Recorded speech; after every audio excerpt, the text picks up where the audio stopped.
Okay, so we start with this E flat major 7th chord. This is the 4 chord in the key of B flat. So this initial part of the song is starting in the key of B flat. But we're going to go between the keys of B flat and E flat quite often. So we have the 4 chord, 3, and then to the 6 chord.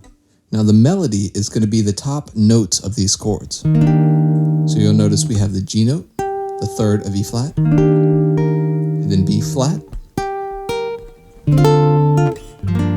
On the D minor 7th, we have this top A, we have this F, and then on the G minor, we have the 5th of the chord, the D. Now, all of this is coming directly from the chord shapes themselves, so you don't have to play anything outside of the chord shapes.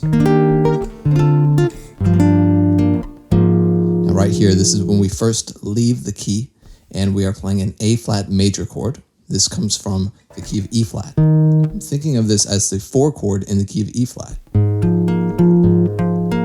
Now, it's not the entire chord, it's just the root, the 6, and the 9. And that's because I want this B flat melody note.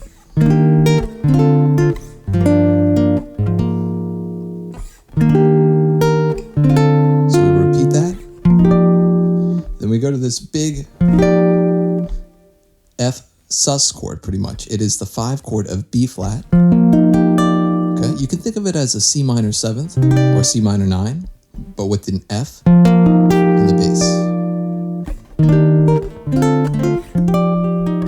And you can kind of arpeggiate the chord in between the melody note, but you want to keep the melody on the top.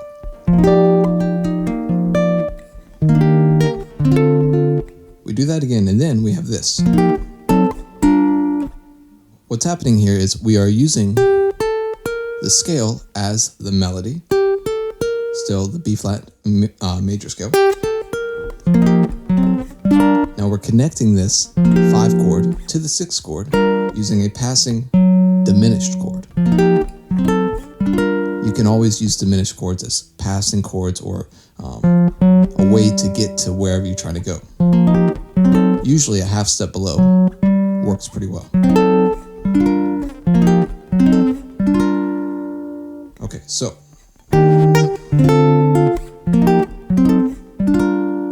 we're going to leave the key again and go to that A flat major 7. Now that all right there is pretty much A flat major 7. We do have a C minor 9. Okay, and then we're coming back to the G minor. It's kind of like a little 2-5-1 almost, A minor, then a little passing diminished chord to G minor. Okay, then we have some chromatic minor 7th chords, which gets us to a 2-5-1 to E flat major again. Again, using the top notes of these chord shapes to get the melody. Now on the B flat, you can lift that up from the 13th to the 5th of the chord. You can also get the B flat up here. So you have a bunch of melody possibilities. Now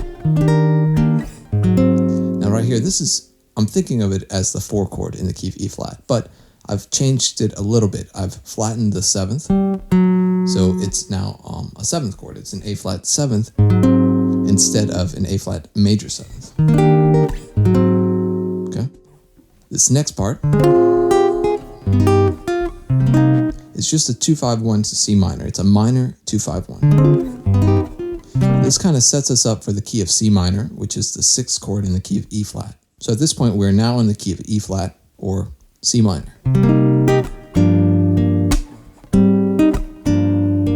So right there, this is just the C minor to G minor, all in the key. There's that A flat again, back to the G minor.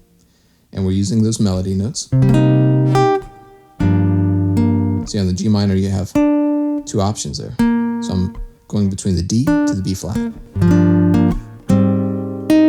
Again, I play one note from the chord, the C, and then I play the top note. So you kind of have these 2 melody notes in the chord.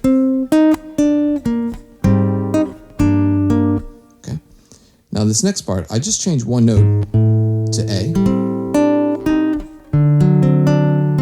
So it's kind of like a minor 2-5-1, which would typically go to G minor, but we're going to go to G major.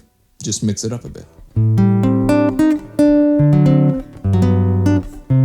Now right here, this is since we're in the key of G major now, just for a second, we're going to go to the 4 chord, which is C.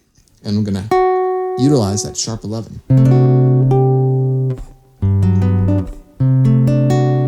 I use my pinky to hammer on or just put down a finger to get that 5th of the chord after the sharp 11. And then for a brief second, I actually think we're in the key of C, so we're going to go to F.